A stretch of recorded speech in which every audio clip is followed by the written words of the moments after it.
السلام عليكم ورحمة الله وبركاته. الحمد لله رب العالمين، والعاقبة للمتقين، والصلاة والسلام على سيد الأشرف الأنبياء والمرسلين وعلى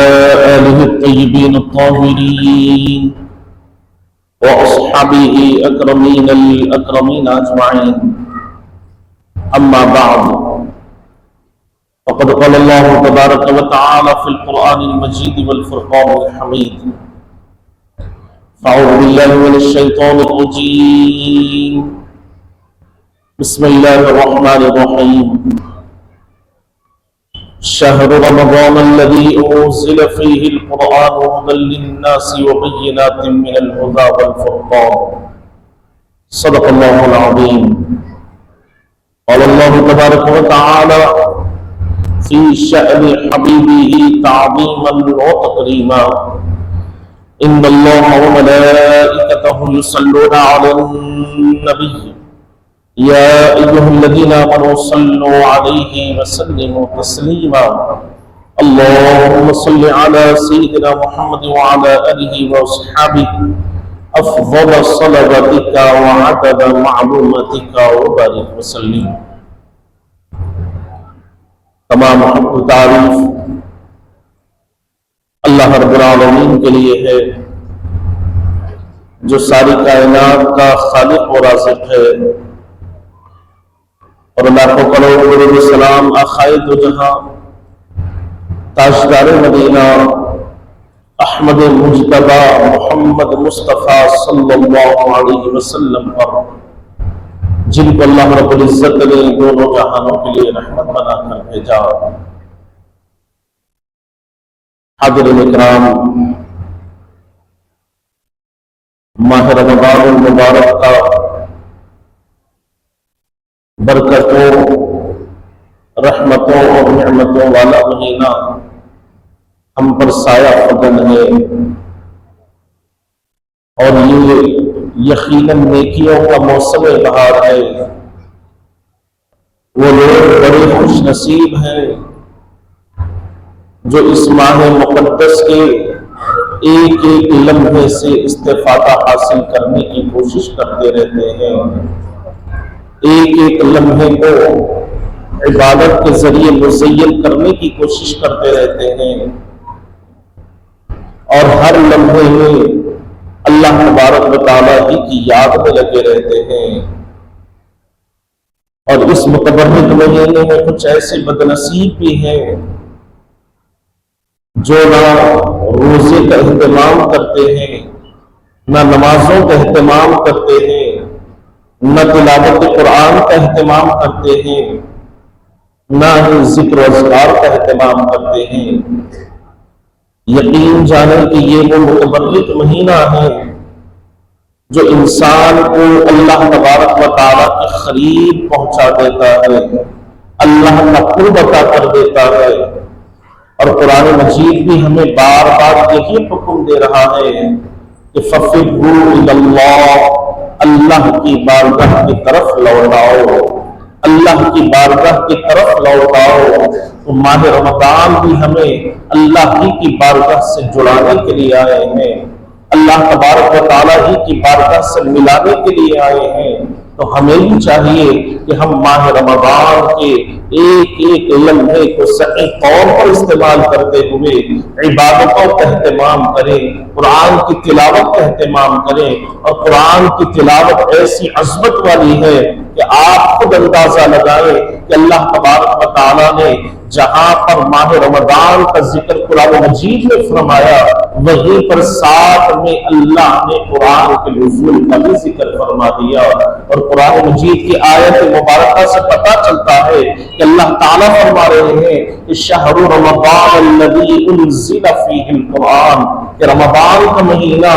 وہ مہینہ ہے کہ جس میں قرآن نازل کیا گیا، جس میں قرآن کو اللہ تبارک و تعالیٰ نے نازل فرمایا۔ تو ایک طرف تو اللہ تبارک و تعالی ماہ رمضان کی خصوصیت کا ذکر فرما رہے ہیں، اور دوسری طرف اللہ تبارک و تعالی ماہ رمضان کو اپنے کلام سے جوڑ کر بتلا رہے ہیں کہ جو کوئی بھی ماہ رمضان کی قدردانی کرتے ہوئے کلام اللہ کو اپنے سینے سے لگا کر رکھے گا، اس کی تلاوتوں کا اہتمام کرتا رہے گا، تو پھر اللہ تبارک و تعالی ایسے ہی لوگوں کو ہدایت عطا فرماتا ہے، ایسوں ہی کو اللہ تبارک و تعالی صراط مستقیم پر لا کر کھڑا کرتا ہے، اور ایسوں ہی کو اللہ تبارک و تعالی اپنے مقربین میں، اپنے محبوبین میں اللہ تبارک و تعالی شامل فرماتا ہے۔ تو حاضرین کرام غور فرمائیں کہ اللہ تبارک و تعالی نے جس طرح ارشاد فرما دیا کہ شہر رمضان الذی انزل فیہ القرآن ھدی للناس وبینات من الہدی والفرقان، کہ جانتے ہو کہ رمضان کا مہینہ وہ مہینہ ہے کہ جس میں قرآن نازل کیا گیا اور اس میں لوگوں کے لیے ہدایت ہے۔ ھدی للناس کا ذکر اللہ تبارک و تعالی نے فرمایا کہ قرآن مجید کیسی کتاب ہے جس میں اللہ تبارک و تعالی نے لوگوں کے لیے ہدایت رکھی ہے، اور پھر ساتھ ہی ساتھ اللہ تبارک و تعالی نے فرما دیا کہ یہ وہ متبرک کتاب ہے، یہ وہ مقدس کتاب ہے جس میں اللہ تبارک و تعالی نے بڑی نشانیاں بھی رکھی ہے۔ تو غور فرمائیں کہ ماہ رمضان کو اللہ تبارک و تعالی نے اپنے کلام مجید سے جوڑ کر اس کی اہمیت کو بتلایا گیا، اور وہیں پر جب ہم احادیث مبارکہ پر غور کرتے ہیں تو آقائے صلی اللہ علیہ وسلم کے ارشادات مبارکہ سے یہ بھی معلوم ہوتا ہے کہ حضرت پاک صلی اللہ علیہ وسلم نے فرمایا کہ آسمانوں کی امان حضرت جبریل سے ہے، جب تک حضرت جبریل آسمان میں ہے آسمانوں کی امان ہے، اور اسی طرح زمین کی امان آقائے دو جہاں صلی اللہ علیہ وسلم کی ذات بابرکت سے ہے۔ جب تک پیارے آقا صلی اللہ علیہ وسلم زمین پر تشریف فرما رہیں گے اللہ تبارک و تعالی زمین میں امن و امان کو قائم رکھے گا۔ اور پھر آگے حضور پاک صلی اللہ علیہ وسلم نے ارشاد فرما دیا کہ اللہ تبارک و تعالی میری امت میں بھی اس وقت تک امن و امان کو قائم رکھے گا جب تک میری امت رمضان المبارک کی قدردانی کرتی رہے گی، رمضان المبارک میں عبادتوں کا اہتمام کرتی رہے گی، رمضان المبارک کو صحیح طور پر شریعت مطہرہ کے بتائے ہوئے طریقے پر جب تک امت محمدیہ رمضان کو گزارتی رہے گی تو اللہ تبارک و تعالی میری امت میں بھی امن و امان کو قائم فرمائے گا۔ اور ساتھ ہی آپ غور فرمائیں کہ ایک موقع پر حضور پاک صلی اللہ علیہ وسلم نے یہ بھی ارشاد فرما دیا کہ اللہ تبارک و تعالی میری امت کو آج وہ سمود کی طرح عذاب میں مبتلا نہیں کرنا چاہتے، اسی لیے اللہ تبارک و تعالی نے میری امت کو سورہ اخلاص اور رمضان کا مہینہ عطا فرمایا۔ تو آپ غور فرمائیں کہ اللہ تبارک و تعالی ہم گنہگاروں سے کیسی محبت فرما رہے ہیں، ہم گنہگاروں پر کیسی شفقت فرما رہے ہیں کہ اللہ تبارک و تعالی نے جس طرح دوسری قوموں پر اپنے عذاب کا نزول فرمایا ہے، اپنی پکڑ کا نزول فرمایا ہے، جس طرح قرآن مجید کہہ رہا ہے کہ ان بطش ربک لشدید، کہ بے شک اللہ تبارک و تعالی کی پکڑ بڑی مضبوط ہے، اللہ تبارک و تعالی کی پکڑ بڑی مضبوط ہے۔ جب اللہ تبارک و تعالی نے عاد اور سمود کو اپنے عذاب میں پکڑ لیا تو پھر کوئی طاقت نہیں تھی کہ انہیں اللہ کے عذاب سے بچا سکے، اللہ کے غیظ و غضب سے بچا سکے۔ حاضرین کرام، یہ حضور پاک علیہ السلام کے طفیل میں اللہ تبارک و تعالیٰ کی ہم پر ایسی کرم نوازیاں ہیں کہ اللہ تبارک و تعالیٰ ہمیں رمضان کا مہینہ دے کر ہم کو عذاب سے بچانا چاہتے ہیں، رمضان کا مہینہ دے کر اپنے غضب سے بچانا چاہتے ہیں، رمضان کا مہینہ دے کر ہم کو اپنی پکڑ سے بچانا چاہتے ہیں۔ تو ہمیں بھی چاہیے کہ جس طرح اللہ تبارک و تعالیٰ ہمیں اپنے عذاب سے بچانا چاہتے ہیں تو ہم بھی ایسے اعمال کریں جس سے اللہ تبارک و تعالیٰ کی رضامندی حاصل ہو جائے، جس سے اللہ تبارک و تعالیٰ کی خوشنودی حاصل ہو جائے۔ اور قرآن مجید میں جو ہمیں اللہ تبارک و تعالیٰ نے جو مقام عطا فرمایا، جو خیر امت کا لقب اللہ نے عطا فرمایا، تو کس بنیاد پر عطا فرمایا کہ اسی آیت مبارکہ سے پتہ چلتا ہے کہ کنتم خیر امت اخرجت للناس، کہ اس آیت کریمہ میں اللہ تبارک و تعالیٰ فرما رہے ہیں کہ تم بہترین امت ہو، بھلائی کا حکم دینے والی ہو، برائیوں سے روکنے والی ہو۔ تو اللہ تبارک و تعالیٰ نے ہمیں خیر امت کا جو ٹائٹل عطا فرمایا وہ اس بنیاد پر عطا فرمایا کہ ہم برائیوں سے روکنے والے بن جائیں اور اچھائیوں پر عمل کرنے والے ہو جائیں، نیکیوں پر عمل کرنے والے ہو جائیں، اللہ کے احکامات کی پابندی کرنے والے ہو جائیں اور اللہ تعالیٰ کی نافرمانیوں سے اپنے آپ کو بچانے والے ہو جائیں۔ تب کہیں جا کر ہم اللہ تبارک و تعالیٰ کے محبوب بندوں میں شامل ہو سکتے ہیں، اور جو خیر امت کا لقب اللہ تبارک و تعالیٰ نے ہمیں عطا فرمایا ہے ہم اس میں شامل ہو سکتے ہیں۔ پھر حاضرین کرام یاد رکھیں کہ جس طرح اللہ تبارک و تعالیٰ نے دوسری قوموں کو اپنے عذاب میں مبتلا فرما دیا، جس طرح اللہ تبارک و تعالیٰ نے غیظ و غضب کے ذریعے دوسری قوموں کو پکڑ لیا، وہ چیز دور نہیں، وہ بات دور نہیں کہ ہم ہمارے اعمال کی وجہ سے ہم بھی اللہ تبارک و تعالیٰ کی پکڑ میں آ جائے، اللہ تبارک و تعالیٰ کی غیظ و غضب کا شکار بن جائے۔ حاضرین کرام یاد رکھیں کہ اللہ تبارک و تعالیٰ ہر بندے کو موقع عطا فرماتے ہیں،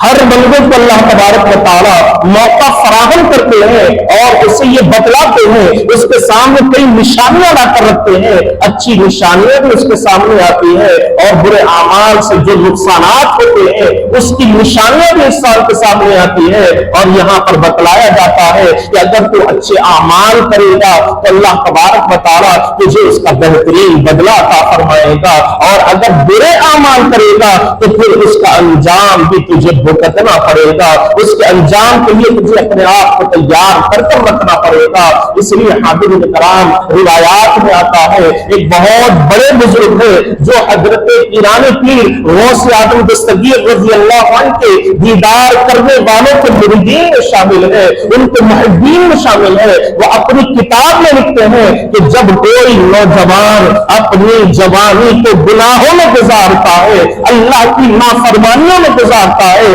کبیرہ گناہوں میں گزارتا ہے، تو اللہ تبارک و تعالیٰ اس پر جب بڑھاپا آتا ہے تو ایسا دردناک بڑھاپا عطا فرماتے ہیں، ایسا دردناک اسے بڑھاپا اللہ تعالیٰ دیتے ہیں کہ اسے کھانے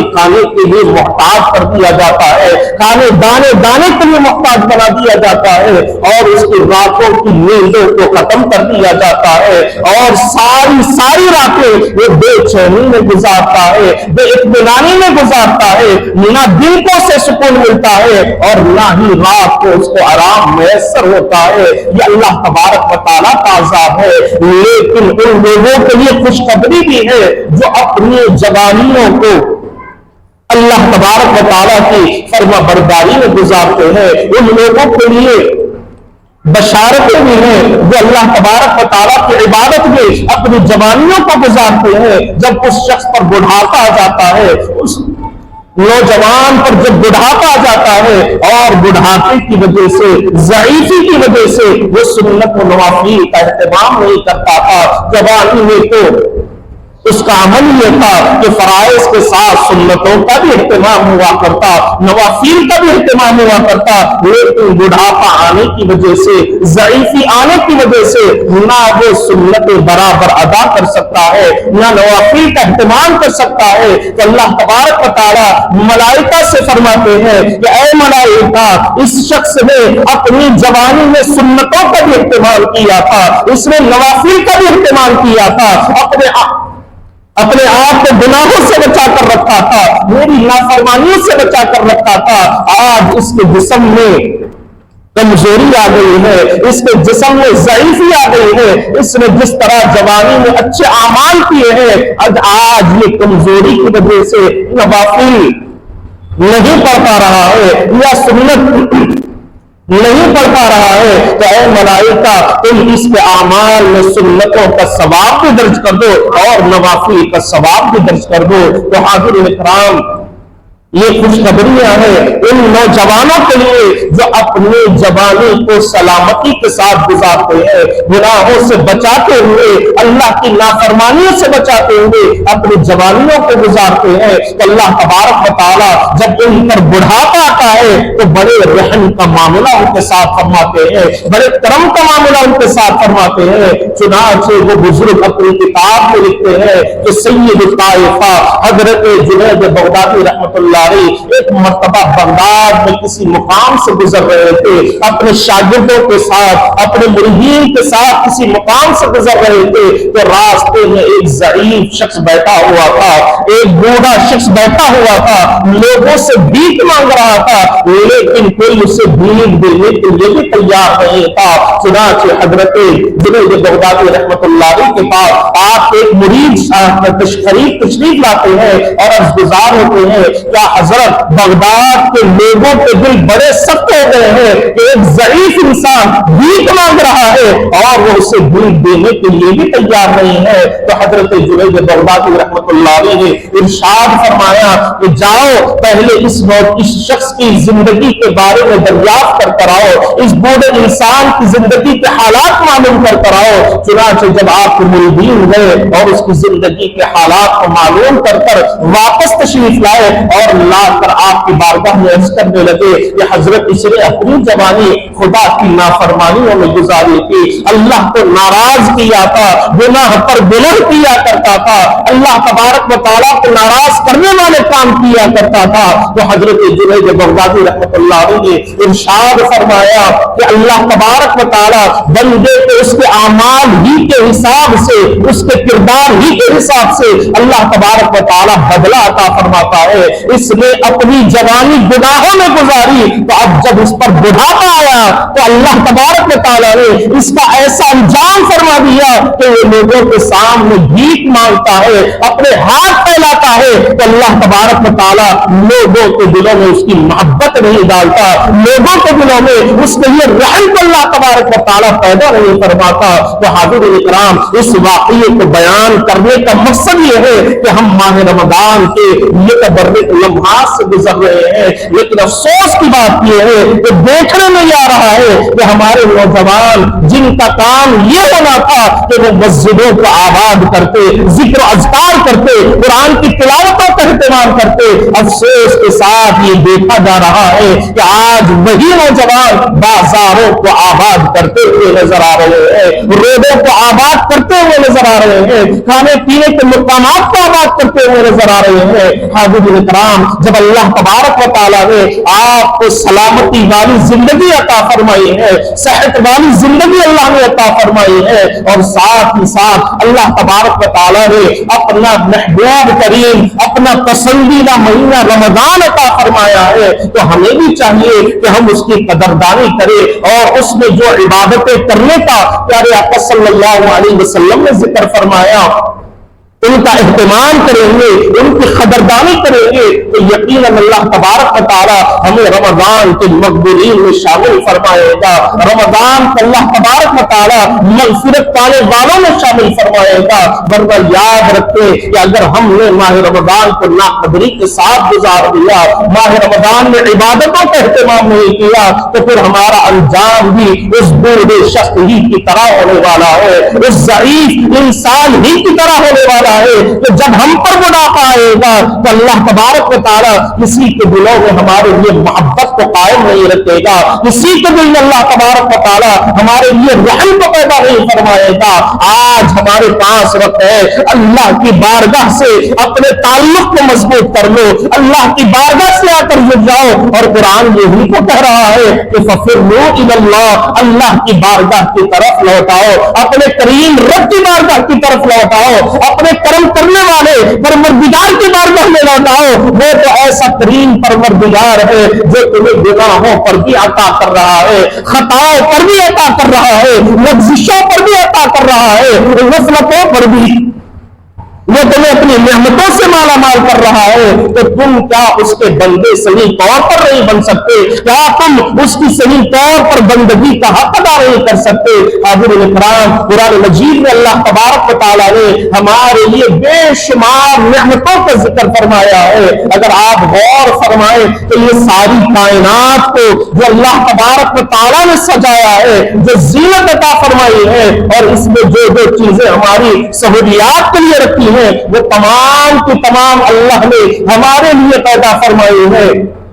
اور ہمیں رب کائنات نے اپنے لیے پیدا فرمایا ہے۔ جب خدا نے ہمیں اپنے لیے پیدا فرمایا ہے تو ہم بھی صحیح طور پر اس کے بننے کی کوشش کریں، صحیح طور پر اس کی بندگی کا حق ادا کرنے کی کوشش کریں۔ اور حضرت پاک علیہ السلام کے جب ہم سیرت مبارکہ پر نظر ڈالتے ہیں، پیارے آقا صلی اللہ علیہ وسلم کی جب حیات طیبہ پر نظر ڈالتے ہیں، تو ہمیں یہی پیغام ملتا ہے کہ حضرت پاک صلی اللہ علیہ وسلم نے ہر وقت اللہ تبارک و تعالیٰ ہی کو یاد فرمایا، ہر وقت اللہ ہی کی تسبیح و تحلیل کرتے رہے، ہر لمحہ خدا کو یاد کرتے رہے۔ اور اللہ تبارک و تعالیٰ نے بھی جب بندہ خدا کو یاد کرتا ہے تو اس کے لیے اللہ تبارک و تعالیٰ نے یہ بشارت عطا فرما دی کہ فاذکرونی اذکرکم، کہ تم مجھے یاد کرو میں تمہیں یاد کروں گا، تم میرا ذکر کرو میں تمہارا ذکر کروں گا۔ تو آقا جہاں صلی اللہ علیہ وسلم نے ماہ رمضان میں چند کام کرنے کی ہمارے لیے نصیحتیں عطا فرمائی ہے، ارشادات عطا فرمائے ہیں، اور ان میں سے ایک کام حضور نے ارشاد فرمایا، ایک نصیحت حضور نے ارشاد فرمائی کہ تم ماہ رمضان میں 4 کاموں کی کثرت کیا کرو، ماہ رمضان میں 4 کاموں کی کثرت کیا کرو۔ ایک لا الہ الا اللہ کا ورد کیا کرو، اور دوسرا استغفار کیا کرو، تیسرا جنت کی طلب کرتے رہو، اور چوتھا دوزخ سے پناہ مانگتے رہو۔ تو حاضرین اکرام، بزرگان دین نے اس میں ہمارے لیے بڑی رہنمائی فرما دی ہے، ہمارے لیے بڑی آسانی عطا فرما دی ہے۔ یہ تمام چاروں چیزوں کو ان بزرگوں نے ایک جگہ لا کر ہمارے لیے رکھ دیا ہے، بڑی آسانی کے ساتھ ہمارے لیے اس پر عمل کرنے کو بنا دیا ہے۔ چنانچہ بزرگان دین نے احادیث مبارکہ کا نچوڑ ہمارے سامنے اس طرح پیش فرما دیا کہ حضور کی ان چاروں چیزوں پر بھی، حضور کی ان چاروں نصیحتوں پر بھی ہم آسانی کے ساتھ عمل کر سکتے ہیں۔ کس طرح ہم تین چاروں چیزوں پر عمل کریں؟ تو پیارے آقا صلی اللہ علیہ وسلم کے ان چاہنے والے اور یہ اکرام نے فرما دیا کہ تم اس طرح اس کا ورد کیا کرو، اشہد ان لا الہ الا اللہ، استغفر اللہ، اسألک الجنۃ واعوذ بک من النار۔ تو اس میں چاروں چیزیں شامل ہو گئی، لا الہ الا اللہ، اللہ کے ایک ہونے کی گواہی شامل ہو گئی، دوسرا استغفار بھی شامل ہو گیا، تیسرا جنت کی طلب بھی شامل ہو گئی، اور چوتھا دوزخ سے پناہ مانگنا بھی شامل ہو گیا۔ بڑا آسان وظیفہ ہے، اشہد ان لا الہ الا اللہ، استغفر اللہ، اسألک الجنۃ واعوذ بک من النار۔ جب ہم اس جملے کو ادا کرتے ہیں تو حضرت پاک علیہ السلام کے اس ارشاد پر کامل طور پر عمل ہوتا ہے جو آقائے جہاں صلی اللہ علیہ وسلم نے ماہ رمضان میں کثرت سے اس پر عمل کرنے کا حکم فرمایا ہے۔ اور پھر لا الہ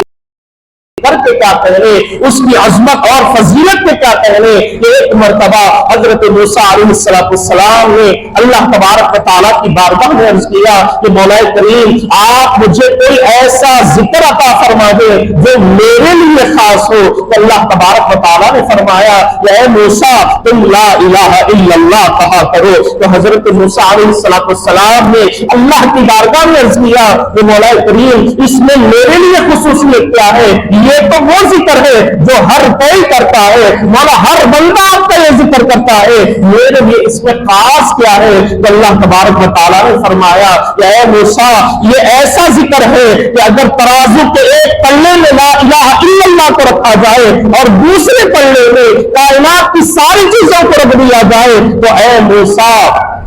وہی پلہ بھاری ہوگا جس میں لا الہ الا اللہ رکھا ہوا ہوگا۔ تو حاضرین کرام، ایسے متبرک ذکر کی طرف آقائے جہاں صلی اللہ علیہ وسلم نے ہماری توجہ فرمائی ہے، اور احادیث مبارکہ میں یہاں تک ملتا ہے کہ جو بندہ اپنی زندگی میں 70,000 مرتبہ لا الہ الا اللہ محمد الرسول اللہ کا ذکر کرتا ہے، 70,000 مرتبہ اول کلمہ کی ورد کر لیتا ہے تو اللہ تبارک و تعالیٰ اسے مغفرت کی بشارت عطا فرما دیتے ہیں، اللہ تبارک و تعالیٰ اس کے سارے گناہوں کو معاف فرما دیتے ہیں۔ تو یہ ہمارے لیے بہترین موقع رمضان المبارک کی شکل میں اللہ تبارک و تعالیٰ نے ہمیں عطا فرمایا ہے، تو ہمیں بھی چاہیے کہ ہم اس کا صحیح طور پر استعمال کریں اور جتنا ہو سکے اس بدھ کا اہتمام کرتے رہا کریں۔ اور دوسری ایک چیز یہ بھی دیکھنے میں آ رہی ہے کہ آپ حضرات بھی مشاہدہ کر رہے ہیں کہ افطار کے وقت میں ہونا تو یہ چاہیے کہ 15-20 منٹ پہلے ہم اپنے گھروں کو چلے جائیں، یا جہاں پر بھی آپ افطار کا اہتمام کرتے ہیں 15-20 منٹ پہلے اپنے تمام کاموں سے فارغ ہو جائیں اور ذکر کرتے ہوئے بیٹھ جائیں، اللہ کو یاد کرتے ہوئے بیٹھ جائیں، کیونکہ پیارے آقا صلی اللہ علیہ وسلم نے ارشاد فرمایا کہ 3 لوگ ایسے ہیں کہ جب وہ دعا کرتے ہیں تو اللہ تبارک و تعالیٰ ان کی کوئی دعا کو رد نہیں فرماتے۔ ان سے ایک انصاف کرنے والا عادل بادشاہ ہے، جب دعا کرتا ہے تو اللہ تبارک و تعالیٰ اس بادشاہ کی دعا کو شک میں قبولیت عطا فرماتے ہیں۔ اور دوسرا وہ مظلوم ہے جس پر ظلم کیا جاتا ہے، جب مظلوم دعا کرتا ہے تو اللہ تبارک و تعالیٰ اس کی دعا کو بھی رد نہیں فرماتے۔ اور تیسرا وہ روزے دار ہے جو افطار کے وقت میں افطار سے پہلے اللہ کی بارگاہ میں ہاتھ اٹھا کر دعائیں کرنے لگتا ہے، التجائیں کرنے لگتا ہے، تو اللہ تبارک و تعالیٰ اس روزے دار کی بھی کوئی دعا کو رد نہیں فرماتے۔ تو حاضرین اکرام، یہ ہمارے پاس بہترین موقع ہے، ہم اپنی ضروریات کو دوسروں کے سامنے بیان کرنے کے بجائے، دوسروں کے سامنے معاملہ کرنے کے بجائے، دوسروں کے سامنے اپنے دامنوں کو پھیلانے کے بجائے بادشاہوں کے بادشاہ کے دربار میں چلے جائیں، خالق کائنات کے دربار میں آ جائیں اور ہاتھ اٹھا کر دعا کریں گے تو وہ تو 70 ماؤں سے زیادہ محبت کرتا ہے۔ اللہ تبارک و تعالیٰ اپنے بندوں سے بے انتہا محبت فرماتے ہیں، اور روزے دار جب دعا کرتا ہے، افطار کے وقت میں دعا کرتا ہے تو اللہ تبارک و تعالیٰ اس روزے دار کی دعا کو بھی قبول فرماتے ہیں۔ اور روزے دار کے مقام کو دیکھتے ہوئے چلے کہ اللہ تبارک و تعالیٰ کے پیارے نبی حضرت موسیٰ کلیم اللہ نے ایک مرتبہ رب کائنات کی بارگاہ میں عرض کیا کہ مولا کریم، تو نے مجھے اپنے کلام سے شرف عطا فرمایا ہے، تو مجھ سے کلام کرتا ہے، مجھ سے بات چیت کرتا ہے، مولا کیا تو نے یہ مقام کسی اور کو بھی عطا فرمایا؟ کہ اللہ تبارک و تعالیٰ نے ارشاد فرمایا کہ اے موسیٰ، میرے بہت سارے بندے ہیں، میں نے ان کو یہ مقام عطا کیا ہے، اور میرے پیارے حبیب صلی اللہ علیہ وسلم کی امت میں وہ لوگ جو رمضان المبارک کے مہینے میں روزوں کا اہتمام کرتے ہیں اور افطار کے وقت میں بیٹھ کر میری بارگاہ میں ہاتھ اٹھا کر دعائیں کرتے ہیں، اس حال میں کہ پیاس کی وجہ سے ان کے ہونٹ سوکھ جاتے ہیں، زبانیں خشک ہو جاتی ہیں، چہرے زرد پڑ جاتے ہیں۔ اے موسیٰ، جب میں تم سے بات کرتا ہوں تو تمہارے اور میرے درمیان میں 70,000 پردے ہوتے ہیں۔ اے موسیٰ، جب میں تم سے بات کرتا ہوں تو تمہارے اور میرے درمیان میں 70,000 پردے ہوتے ہیں، لیکن اے موسیٰ، جب میرے حبیب کا امتی رمضان کے مہینے میں افطار کے وقت میں بیٹھ کر مجھ سے دعائیں کرتا ہے تو موسیٰ، میں اس سے ایسے انتقام ہوتا ہوں کہ میرے اور میرے بندے کے درمیان سے تمام پردوں کو ہٹا دیتا ہوں، تمام حجابات کو ختم کر دیتا ہوں، اور میں ان سے ڈائریکٹ گفتگو کرتا ہوں، میں براہ راست ان سے باتیں کیا کرتا ہوں، ان سے ہم کلام ہوتا ہوں۔ تو حاضرین اکرام، یہ مقام اللہ تبارک و تعالیٰ نے روزے داروں کو عطا فرمایا ہے، تو یہ شرف اللہ نے پیارے آقا صلی اللہ علیہ وسلم کے طفیل میں ہم گنہگاروں کو عطا فرمایا ہے، تو ہم اس کی قدردانی کریں، بجائے بازاروں میں پھرتے ہوئے اپنی ضروریات کی چیزیں اگر خریدنی ہو تو وقت سے پہلے خرید لیں، اور 15-20 منٹ پہلے فارغ ہو کر اللہ کی بارگاہ میں آ کر بیٹھ جائیں، ذکر و اذکار کا اہتمام کریں، افطار سے پہلے آپ خود بھی بیٹھ جائیں، اپنے سارے اہل و عیال کو لے کر بیٹھے اللہ کی بارگاہ میں دعائیں کریں گے تو یقیناً اللہ تبارک و تعالی ہماری دعاؤں کو قبول کرنے والا ہے. تو یہ بڑا ہی متبرک اور بڑا ہی اہمیت کا حامل مہینہ ہے. آپ کو جو بھی مانگنا ہو یہی مہینہ ہے. آپ خدا کی بارگاہ میں مانگ لیں, اللہ تبارک و تعالیٰ آپ کو عطا کرنے کے لیے تیار ہے. آپ کی مانگوں کو اللہ سننے کے لیے تیار ہے, بجائے اس کے کہ ہم دوسروں کے پاس جا کر اپنی التجائیں پیش کریں, اپنی خواہشات پیش کریں, اپنی حاجتیں بیان کریں. اللہ کی بارگاہ میں آ جائیں گے تو وہ رب ایسا قدیر ہے, ایسی قدرت رکھنے والا ہے, اس کے خزانے میں کوئی کمی نہیں ہے. قرآن خود کہہ رہا ہے کہ ان اللہ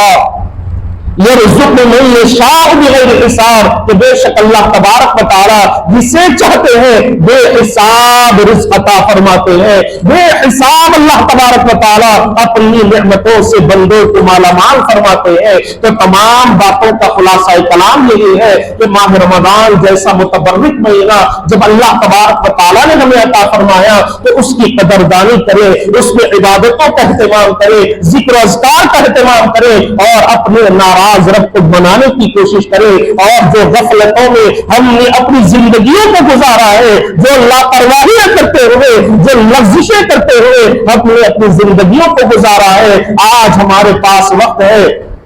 اللہ تبارک و تعالیٰ کی رحمت ہمیں معاف کرنے کے لیے تیار ہے. تو اس موقع سے بھرپور فائدہ اٹھانے کی کوشش کریں, اس موقع سے بھرپور نفع حاصل کرنے کی کوشش کریں. اور حاضرین کرام, جب بندہ ماہ رمضان المبارک کا صحیح طور پر اہتمام کرتا ہے تو پھر اللہ تبارک و تعالیٰ اسے مقبولین میں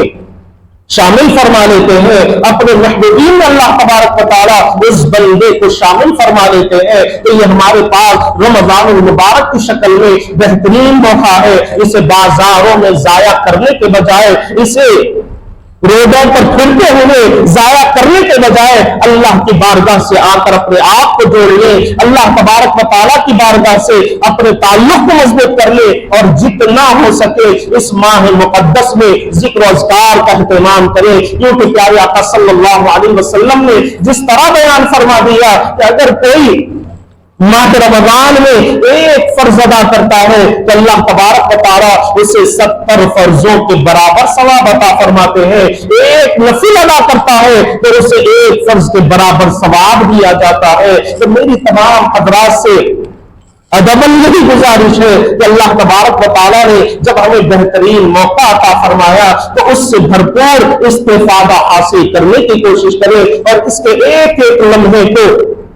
اپنی عبادتوں سے آراستہ کرنے کی کوشش کریں, اور اپنی خطائیں, اپنی لغزشیں, اپنی غفلتیں اللہ تبارک و تعالیٰ کی بارگاہ میں معافی مانگتے ہوئے اس سے نجات حاصل کرنے کی کوشش کریں. آخر میں دعا ہے کہ جو کچھ کہا گیا, جو کچھ سنا گیا, اس پر اللہ تبارک و تعالیٰ ہم تمام کو عمل کرنے کی توفیق عطا فرمائے, اور ہم تمام کو